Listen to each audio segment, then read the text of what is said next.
Good morning, everyone. I'd like to introduce Marcus Foth.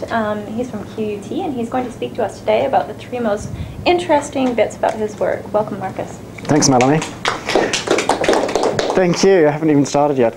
I think the first interesting thing to say about my research is the location. You're all scientists, and it's kind of new for me to also see myself as a scientist, because I'm actually based on an arts faculty, and I'm surrounded by people that do arts and humanities research, and yes, social scientists as well, but mostly artists. And the research that I'm doing combines those creative elements together with computer science, which is my background. So originally studied computer science, and then I came to Australia, and I consciously made the decision to move to the Creative Industries faculty at QUT, and that's where I do my research. So those cross-disciplinary links with the colleagues there that are doing all sorts of approaches that are quite different to what I was used to before in a very pure computer science degree, they are really making my research quite innovative, such as the approaches to understand how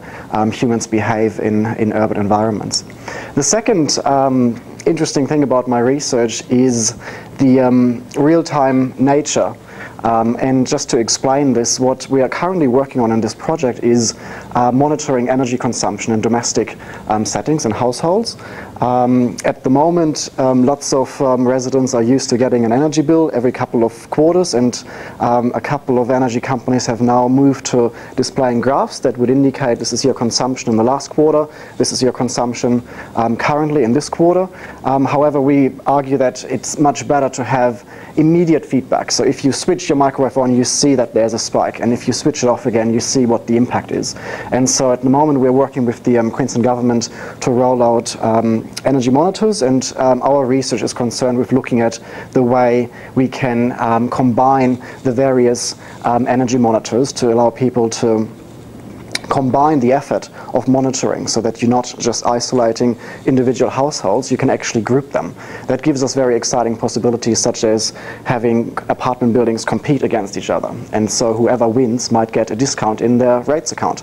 Or they could inform teams of different family members or friends and talk about the research results that they achieve in a way as citizen scientists, as people like you and me that are conducting scientific data gathering, so to say, with the results. And the third thing that makes this research really interesting is really this, which is the urban environment and the potential. So we are running a number of projects. This is just one of them, and I think the kind of digital augmentation that is available in these environments, such as the nature that certain infrastructure and certain communication is invisible, and we are now able to make that visible using technology. And if you just know, certain phones have a viewfinder, and you can see the real environment through the viewfinder. Imagine that data pops up. If you hold it over a shop, it could give you the opening times, or it gives you reviews of what people have thought about that particular restaurant. And those are the three things that make my research really interesting and exciting and gets me up at 6 o'clock in the morning.